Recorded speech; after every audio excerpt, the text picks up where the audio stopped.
गांव का नाम था रामपुर कलन। बिहार का एक बिल्कुल आम सा गांव, लेकिन यहाँ के लोग एक बात मानते थे कि शादी के वक्त अगर ज्यादा शांति हो तो समझ लो कि कुछ गलत होने वाला है। ये कहानी किसी भूत की नहीं है।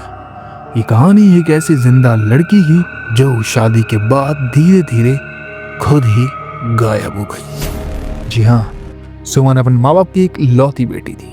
बाप उसका गांव का पुराना स्कूल मास्टर और माँ मंदिर में रोज दिया जलाने वाली एक औरत। और सुमन तो सीधी सादी पढ़ने लिखने वाली लड़की थी, लेकिन उसकी आंखों में अजीब सी गहराइयां थी।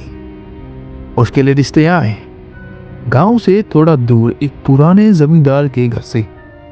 और अक्सर लोग बोलते थे कि वहां शादी तो होती है, लेकिन बहुएं ज्यादा बोलती नहीं है। लड़के वालों के पास पैसा ज्यादा था, इसलिए सवाल लड़की वालों ने कम किए। रिश्ता पक्का हुआ और हल्दी वाला दिन आया। हल्दी के दिन जब सुमन के पैरों पर हल्दी लगाई जा रही थी तो वो अचानक से बोल पड़ी, अम्मा अम्मा, ये हल्दी इतनी ठंडी क्यों लग रही है? औरतों ने हंस के कहा, ए पगली, हल्दी तो ठंडी ही होती है ना रे। लेकिन जैसे ही सुमन पर हल्दी पूरी लग गई तो सुमन के पैरों पर नीले नीले निशान हल्के हल्के से पड़ने लगे।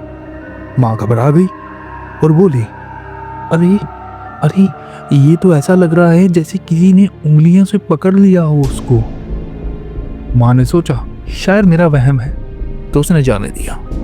उसी रात सुमन ने पहली बार अपनी माँ से कहा, माँ माँ, कोई है जो मुझे देख रहा है। माँ ने बोला, कौन बेटा? सुमन बोली, जो पहले यहाँ रह चुकी है।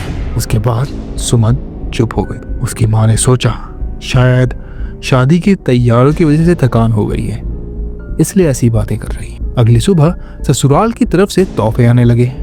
ससुराल से एक बड़ा सा संदूक भी आया, जिसके अंदर था शादी का जोड़ा, गहने और एक छोटा सा शीशी। जी हाँ, शीशी पर कुछ लिखा नहीं था। तो सुमन ने अपनी माँ से पूछा, माँ, इसमें क्या है? तभी नौकर ने सर झुकाकर बोला, बहू की शादी से पहले लगा देना, ये हमारे घर की परंपरा है। अगले दिन शीशी खोली गई। अंदर का तेल लाल नहीं, गहरा भूरे कलर का था। सबने पहले तो सोचा, फिर जाने दिया। उन्हें लगा शायद ऐसा ही होता होगा। ऐसे करते करते शादी का दिन भी आ गया। शादी के दिन सुमन को जब सजाया जा रहा था, पर शीशे में सुमन को अपनी परछाई थोड़ी देर बाद हिलती हुई दिख रही थी।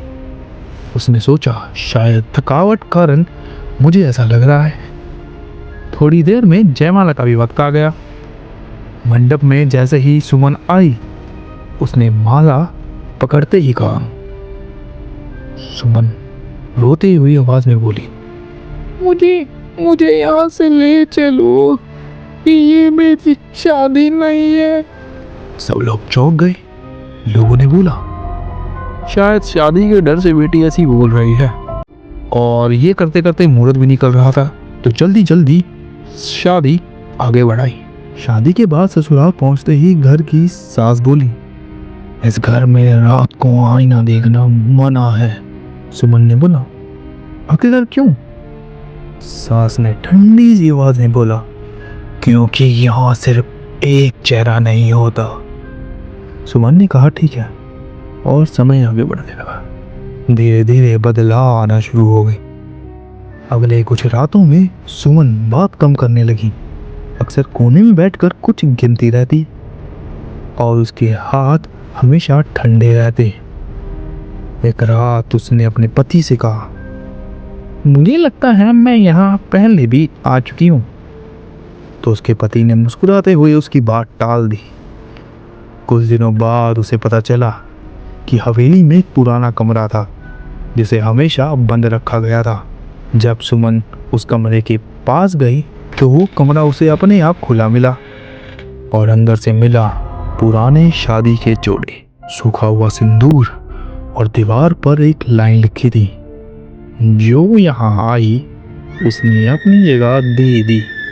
सुमन डर गई और वो वहां से भाग गई। कुछ दिनों बाद गांव के पंडित ने सच बताया कि इस घर में जो पहली बहू थी उसकी मौत शादी के कुछ दिनों बाद ही हो गई थी, पर उसकी आत्मा कभी इस हवेली से गई ही नहीं। उस रात पूरे महल में सिर्फ एक आवाज गूंज रही थी कि अब मेरी बारी खत्म, अब तेरी बारी पूरी, अब मेरी बारी खत्म, अब तेरी बारी पूरी। अगली सुबह सुमन के घर वाले उसके कमरे के दरवाजे के पास से उसे आवाज लगाने लगे, पर अंदर से सुमन कोई जवाब ही नहीं दे रही थी। तो सुमन के कमरे का दरवाजा तोड़ा गया और जब उसके दरवाजा खोला तो बिस्तर पर सिर्फ शादी का जोड़ा था और सुमन के कमरे के शीशे पर लिखा था कि अब मैं वापस आ चुकी हूँ और मुझसे तुम्हें कोई नहीं बचा सकता। आज भी रामपुर कलम में जब किसी लड़की की शादी होती है तो लोग पहले पूछते हैं, क्या ये लड़की तुम्हारी पहली ही बीवी है ना, या फिर दूसरी या तीसरी। आई होप आपको ये वीडियो अच्छा लगा है, और अगर अच्छा लगा तो इसको लाइक करें, शेयर करें, सब्सक्राइब करें हमारे चैनल को। Thanks for watching.